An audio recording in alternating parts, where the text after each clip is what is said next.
Hey everybody. Hey. So I tell you what, yesterday I had like a, what is it? Frappuccino from Starbucks. Totally good. Like, I'm glad I don't live next to a Starbucks because I would be there every single day. I'm glad it's like a few blocks down the road. And me living in Ohio, driving just, 5 miles is just too much because I'm so used to not driving.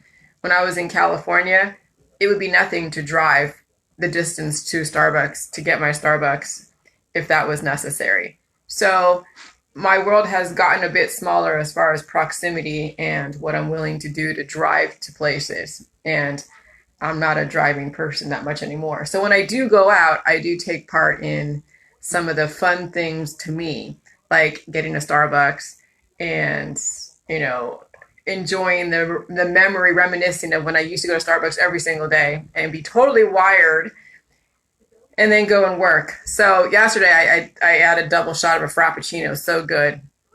And then I was working on my book, just thinking about everything. And then, I last night I was in a group and they were mentioning something like Operation Baby Lift. And so I said that I was, I'm actually part of Operation Baby Lift, and I was adopted by these type of people and whatever. I went into a little bit of not too much detail, but somebody was asking me, what was it like being raised by somebody that you didn't come from, and I would say that it is more of a, you can get things that there's nothing really natural between someone that's not biologically related. So everything is nurture. Okay. And so when you're not biologically related, you don't have that predisposition to kind of know certain things. And so then by nature, really, it's kind of interesting. By nature, you're going to have to be programmed, controlled. Now, there's also a certain type of programming and control, even with a person that is biologically related. But the programming isn't as hard as it is when you take someone that's not biologically related to you and you put them in your household, and now they have to conform to not only your history, but every single thought process that you want that kid to think and feel and be in the future. And so, and so it's like, if you're not agreeing with that programming and you're resisting it, this is where conflict happens.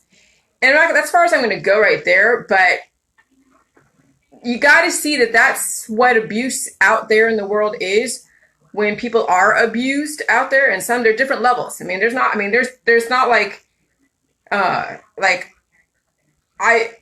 was never like abused like you'd see out there where it's crazy stuff. But I knew that there was definitely mind control and other types of control to get me to go in a specific direction. And that's like with any parent, with any child, with any family. When kids are out of line, they have to have some kind of repercussions. And that's just natural. That's what's supposed to happen. Some people take that type of possessing someone's body, mind, and spirit and coercing them to believe in a specific way to the extreme. And so that's what you're seeing right now. So it became clear to me that on a physical, biological level, how our society programs children and how our society then punishes people for not conforming to a specific ideology. And this is where abuse is accepted and it's rampant. So I wrote this little thing on Facebook. Some of you who I've blocked can't see it. So that's why I post to YouTube for those that I've blocked, because I don't want to deal with your stuff. But you could hear what I have to say versus reading it on Facebook, or you can hear somebody else's perception of it, which is fine. But I wrote this. All right. Abuse is attempting to control somebody in body, mind, and spirit using coercive means such as mind control. And that can be done through the English language. That's like verbal abuse. Corporal punishment, where you're actually using pain as a way to control somebody. Okay. And negative reinforcement. It could be shunning someone, withholding. It could be, excluding somebody. The same thing as shunning. And then positive reinforcement, when you are just over enveloping someone with so much love to get them to move in a specific direction or accept your behaviors and everything else. So positive and negative are very subjective, okay? It's relative to the intention and the perception of the abuser. And this is why you have elder abuse, because elders are, doing their own thing, or they're not as spry and as energetic or as on the same wavelength as their caretakers. And then this is when people try to control their clients by using certain abusive methods. And child abuse, child abuse happens everywhere because children are growing up, they're discovering who they are, and then the system and the parents and everything else want to mold them. And some people resist the programming, and this is when you have clashes. Okay, and some people go overboard in how they're programming their child or their their offspring child, their charge. Okay, and sexual abuse. Okay, and that's huge. Sexual abuse is huge out there also because people have issues with their sexuality, and they're trying to possess somebody else. And sometimes it's not appropriate to do that. Actually, any kind of sexual abuse is not appropriate at all whatsoever. But people who have issues with their sexuality will use that as a method of control to possess somebody else. Okay, so you have to understand, rapists and all that, they have issues with their sexuality, and they're trying to control somebody else's body, mind, and spirit. So positive and negative are very subjective, and it's relative to the intention and the perception of the abuser. And this is why you have elder abuse, child abuse, sexual abuse, because people are attempting to control other people because they cannot control themselves, to allow somebody else not only have a different thought process, a different idea or anything, but also autonomy.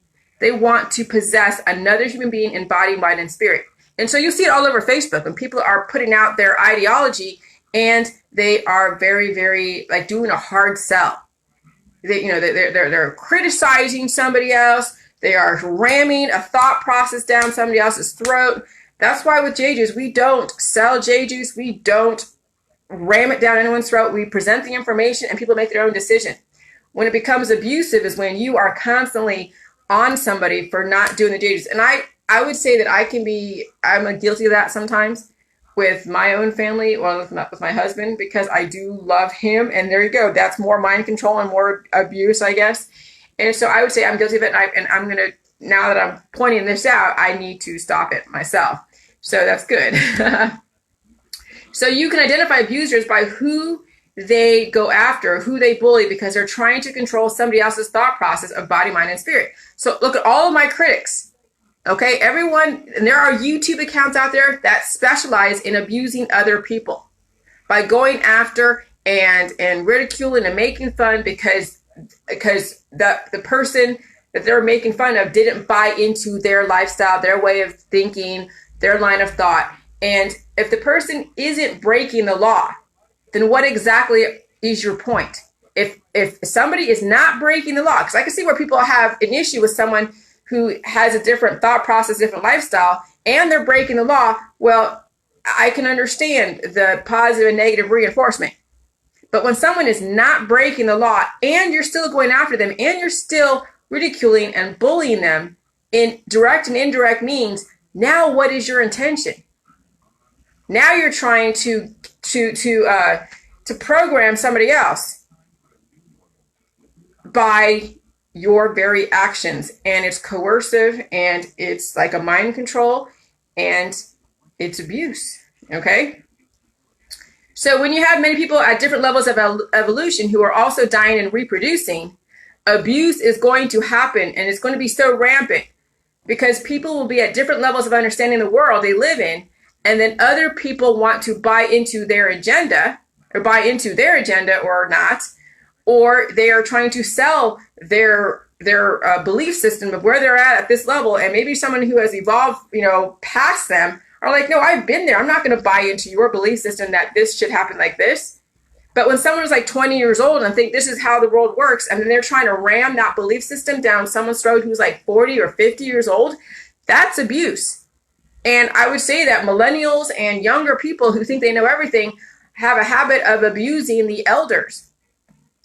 And vice versa. The elders abuse the younger people because they aren't buying into the old lifestyle, and it happens back and forth. So, so when you have so many people at different levels of evolution who are also dying and reproducing, abuse is going to happen, be so rampant because people will be at different levels of understanding the world they live in, and then other people want them to buy into their agenda and their purpose and their way of life and doing things, and some people don't subscribe to it. But it won't stop abusers from trying to ram it down someone's throat. Okay? And I would say that, when somebody is trying to overwhelm you and possess you and really just take up all of your airspace on a continuous basis, that is a type of mind control.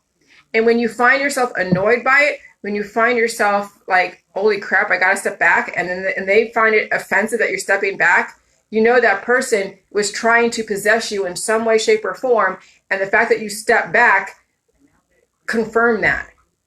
Because they can't say, okay, I got it, you got to do your thing and whatever. They take offense. Whenever you walk away from a very, very intense relationship, no matter what it was, online or out there in the world, and not that you walk away where you're completely cutting it off, sometimes you have to, but you want to take a break on something or somebody, and they don't like that, that's when you know that person was trying to possess you and you're resisting the possession. You're resisting the other mind control.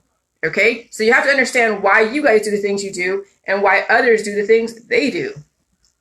Okay? So when you don't subscribe to somebody else's agenda who has malintention, and they may not think they have malintention, but you feel it, okay? Who also want to possess your body, mind, and spirit. This is when you have sexual abuse, verbal abuse, physical abuse, and spiritual abuse. And it happens because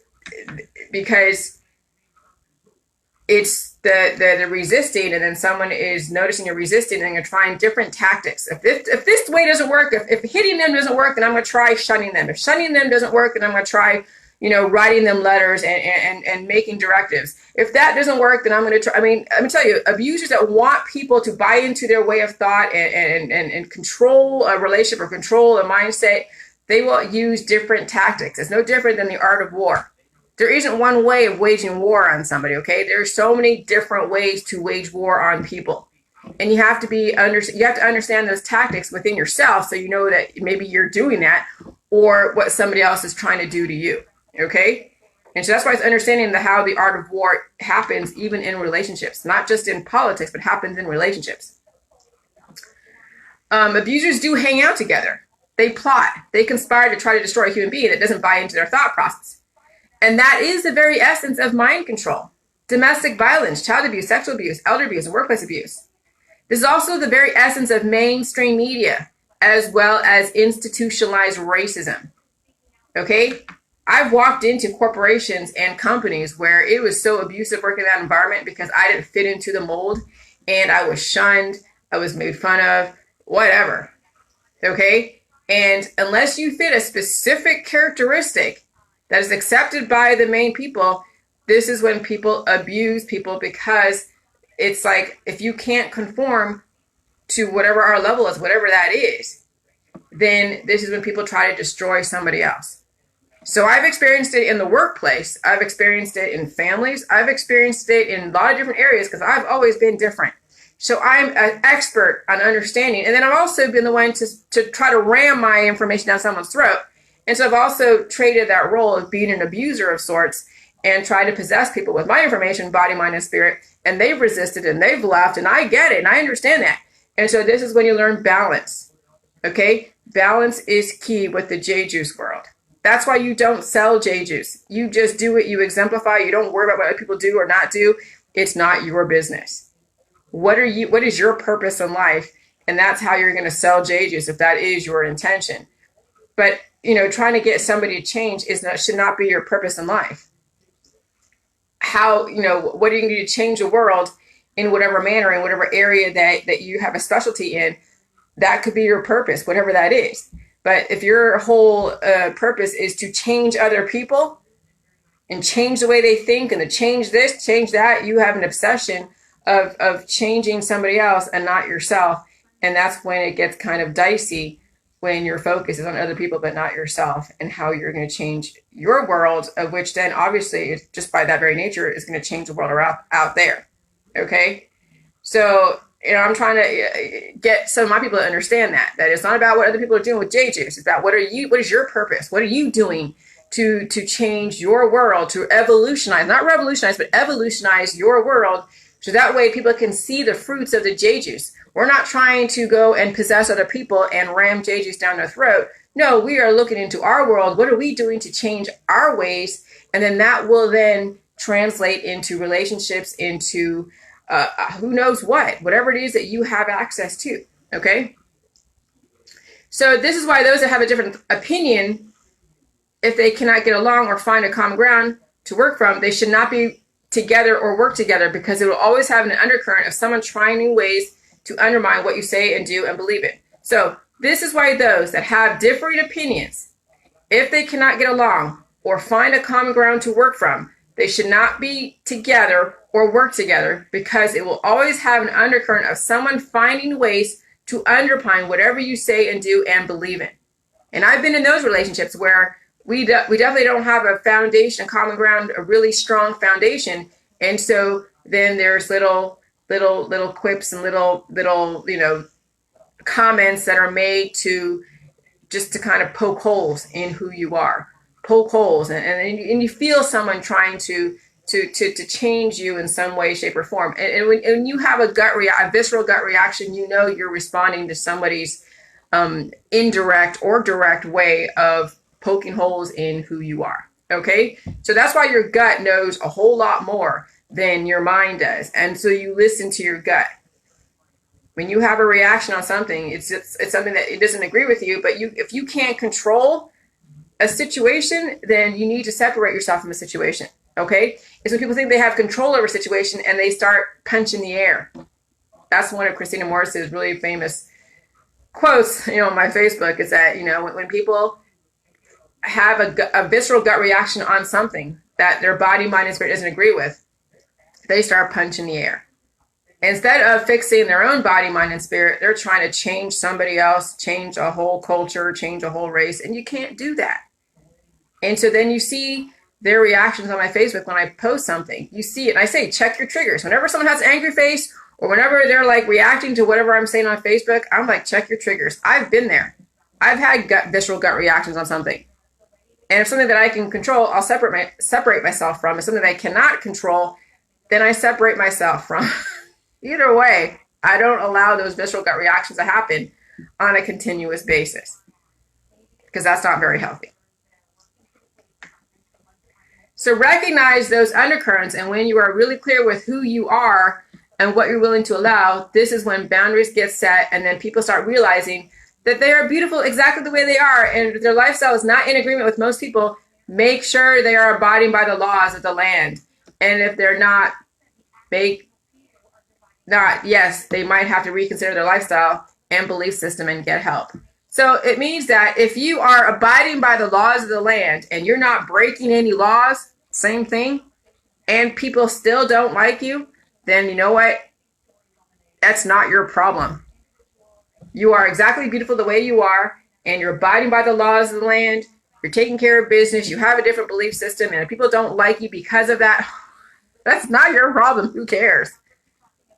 And when somebody is knowing that you haven't been arrested or convicted or in jail, and they still want to abuse you, then you know that is a major abuser, and they've contributed to the abuse in society, which is also racism.